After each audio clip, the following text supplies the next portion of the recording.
Howdy everybody, Chief Executive Officer Cal Penn with Vanguard News. I hope you all enjoyed this upcoming video of myself interviewing John Kennedy. If you did enjoy, make sure to let me know within Twitter or email or phone. Just want to make sure you all enjoy it. And I know it's a long video, you do not need to watch it, but just let me know if you guys do enjoy it. Have a good one. And comment on the video if you watched some of it. Wonderful. Well, as you know, Cal Penn here. So, everybody in the audience, just to make sure you know, this is President Tempore John Kennedy. He's serving Pro tempore. My apologies. So we'll go ahead and get started off with questions. So, what motivated you to enter politics, and what values or principles guide your political decisions today? Well, whenever I joined politics back in 1960s, good old 1960s, I saw a severely struggling country that needed fixing, that needed a true leader. Now, modern day leaders I stand beside Daryl Madison, Texas, Gregory House from Florida, Jonah Goose from, I believe, Colorado, Robert Dempsey from South Carolina. These guys are all fantastic politicians. But this is a new age. This is not a Kennedy age, as I should say, or Kennedy era, as it was back in 1962, whenever I was elected president of this country. Well, sir, I think we can certainly agree about. I think we can certainly agree about the politicians that you mentioned. And, I'm glad that you feel that way about America now. So going on to the next. You good there? This clarification, I am dying out of RP. I'm sick and stuff, so I will be coughing. Back to my questions. So next question we're going to be going on to is, what do you see as the biggest challenges facing our country, and how do you plan to address them? Ooh, that's a good question. There's been a lot of, how do I put this? America's faced a lot of challenges these past couple years. Give me one quick second to fact check myself real quick. In 2017, we had the heat wave that left a major amount of cross heat and stuff all across the country with record high temperatures. In states like Pennsylvania with a solid 92 degrees, and Arizona with 118. There was a lot of power outages, power lines melting. There's been a lot of challenges. Not only society. Society? No, not society. Climately, I guess I could say, or with challenges in our climate. I should have paraphrased, but also in the political world as well. Yeah, for sure. There's been most recently the I believe the FBI who launched the investigation into the senators for accepting bribes from North Korean officials. What? And the government watchdog group, and that was in DC. Both of these are very concerning events, I guess you could say. But these are ones that we will continue to fight back and push against. Certainly. Because this is America, and we are one of the greatest countries, if not the greatest country in the world. Well, let me rephrase that. We are the greatest country in the world. We have the strongest military. You can ask anyone that we do. There may be other countries that have more nukes than us, but we don't have. We have. I don't know how many. My facts aren't up to date. Well, sir. But we have the strongest military. We have the strongest tanks, navy, all that stuff on the face of display. Well, sir, I can certainly agree with you on that, and I do love your patriotism towards America, and I do believe you that we are one of the best countries in the world. So going on to my next question is, what steps do you plan to take to increase government transparency and accountability in the government? Define transparency, please. Maybe just more honesty to the public, because it seems to be that... Oh, go ahead. All right. No, I'm sorry for cutting you off.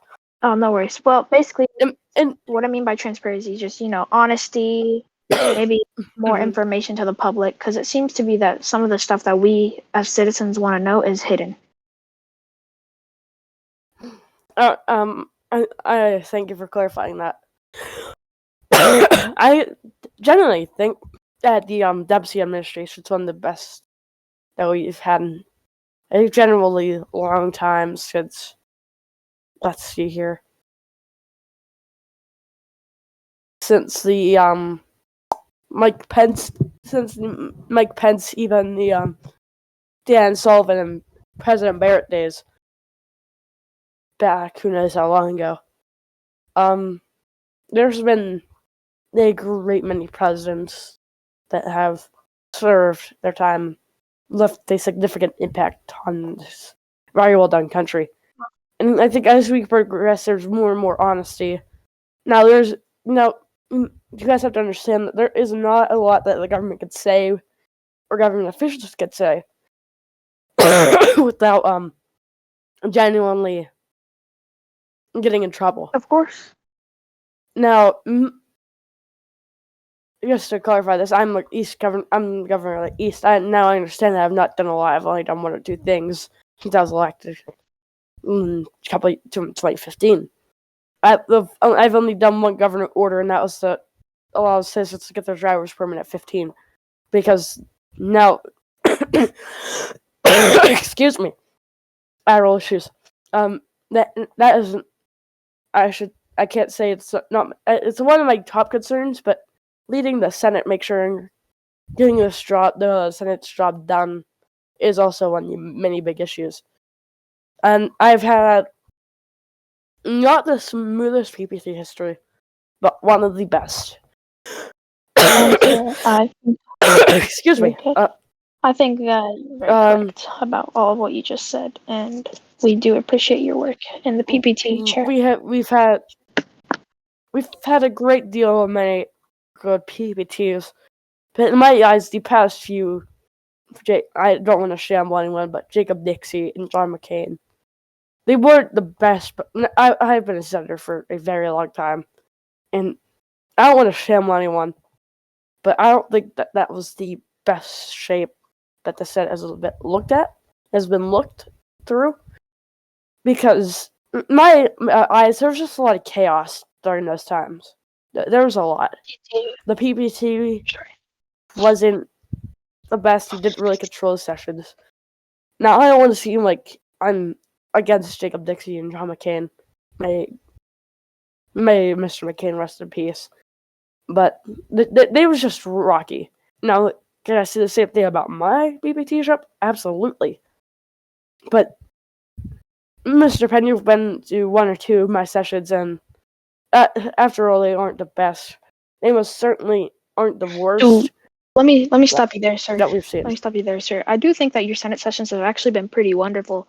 I think other than the random outburst that was given by Senator Steve Burns, I believe is that his name. I think that your Senate sessions have actually been quite wonderful. Yes, I believe and I've been in multiple Senate sessions previously, and I think that honestly, you're one of the best PPTs. And I'm not trying to be biased because, of course, at Vanguard News, I try to be as least biased as possible. But I do think that you're doing a wonderful job in your chair. Yeah. Thank you, Mr. Of course, and I'm gonna add on sorry, go ahead. I'm gonna add on to that just real quick. This country needs to keep moving. Well, certainly. Because I think you could agree with me whenever I say this. The House is severely struggling, and it's damaging my job as a senator and a PPT of the Senate to get our job done. The House's job is to make bills and pass bills that the Senate has passed. And if I'm I think the House only had one or two sessions since President Tuberville has been elected to office. And there's one. And that is not how you keep your country moving. No, sir, not indeed. But speaking of Speaker of the House Tuberville, he will be holding a session tonight at 8 p.m. Eastern Standard Time. So, just to keep everybody in mind about that. Do you have any more to say about that question, or do you mind if I move on to the next? Oh no, you can no. Please move All right, on. wonderful. So, sir, being one of the one of the most historic president pro tempore. I don't know if I said that right. I apologize. Yeah, you can also just abbreviate it as PPT ship. What are your hardest challenges being in this position? All right. Well, I'm sure there's many.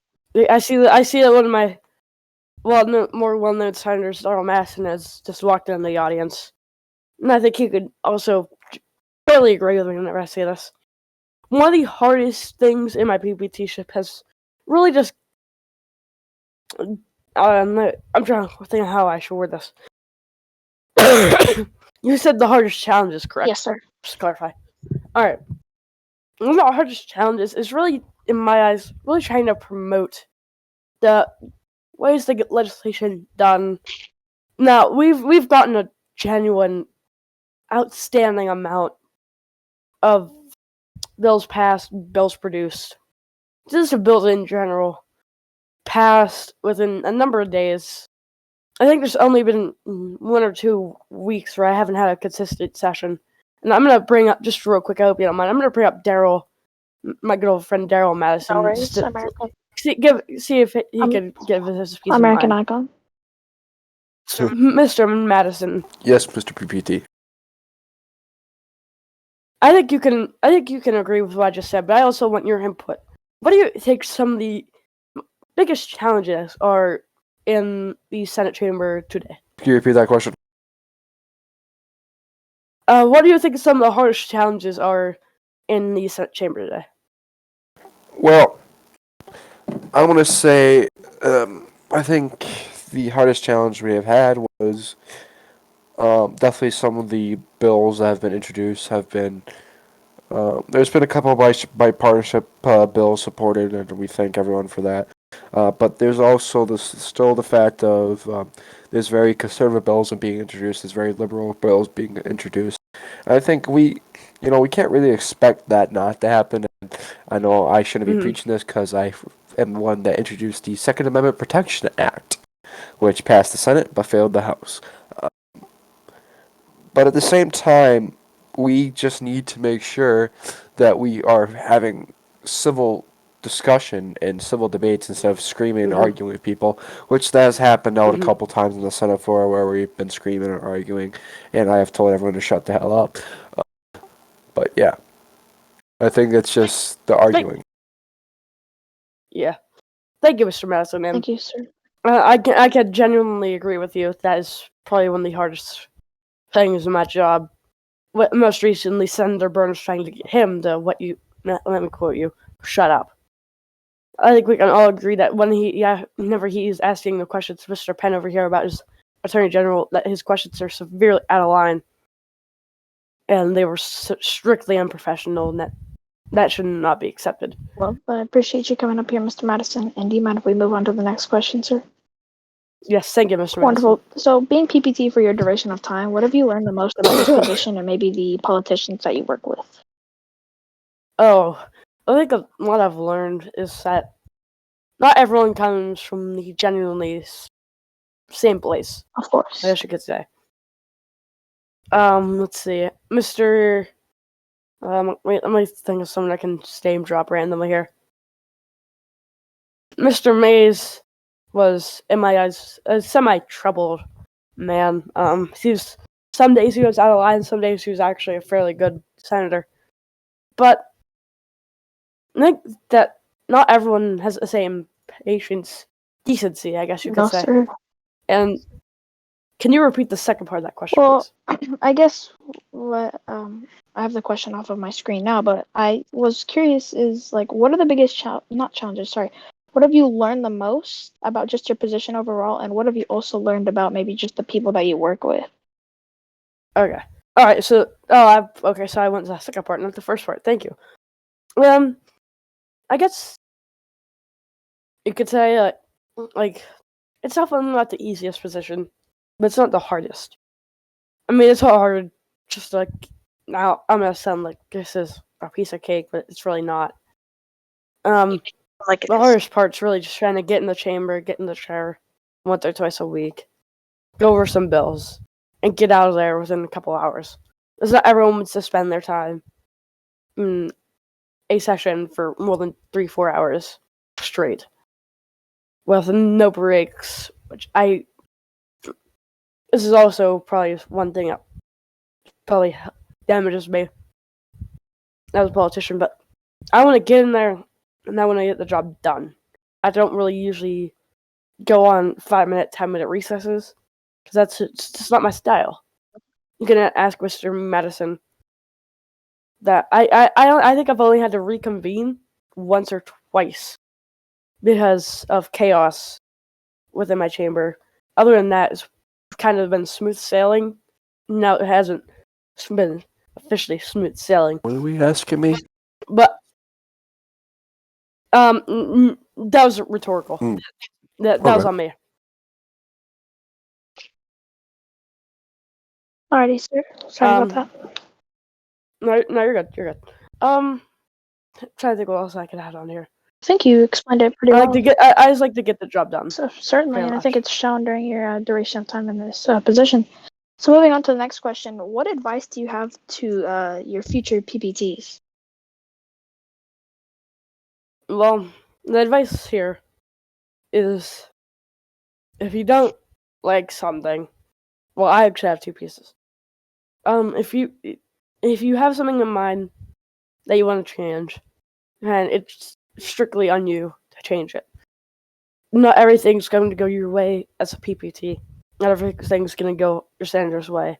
As there's going to be some days where you have to veto some bills. There's going to have to be some days where you have to unanimously fail, unanimously pass, even if they don't agree with your bill, your insight, I guess I could say. But that's your job, as you ran for a position that you may or may not have wanted. But, I mean, if you're running for a position, you want the position.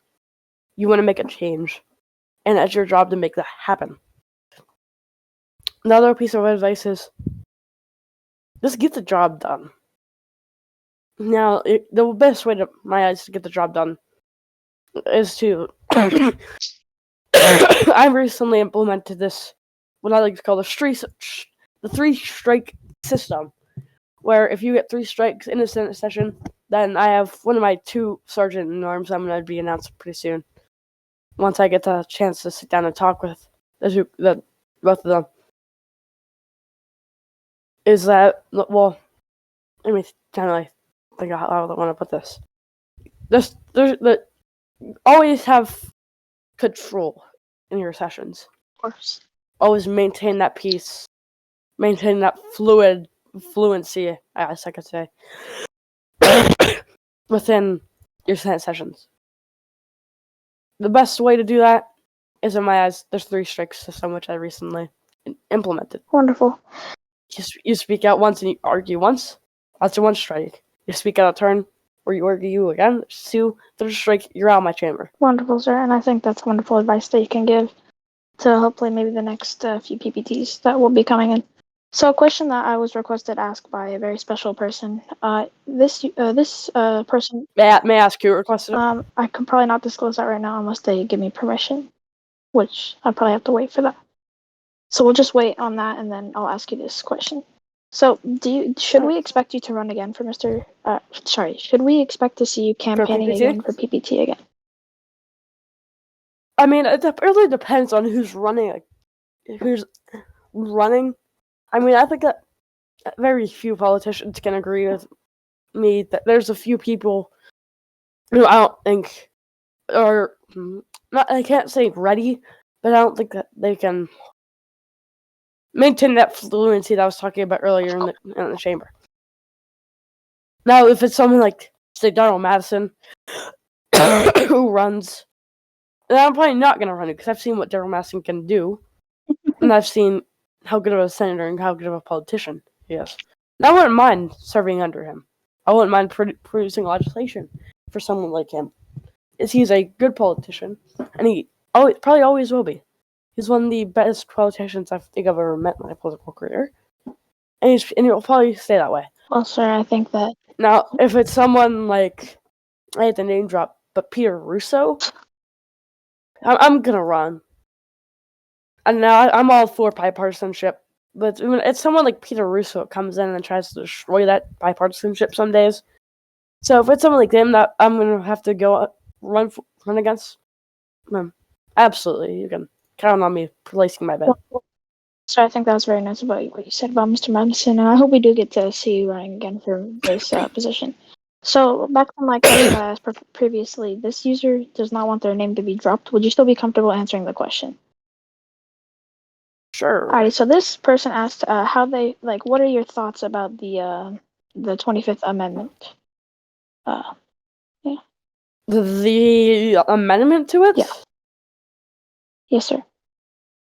Just to clarify, this is the amendment to the 25th that we were talking about that was produced by Daryl Madison. Yes, it was wrote by Daryl Madison. Alright. I think, now, I hate to say it, as I'll probably get an earful for this later on, but it's fine. I was told that this meeting was going to happen, and now was I against the meeting? Yes, but I did my research after that call, that whenever I was told, and I found that the 25th Amendment is not available to be used for the vice president, Of course. and this bill, now I think that should be, which never comes to this bill. Excuse me. Excuse me. I think it's a good bill.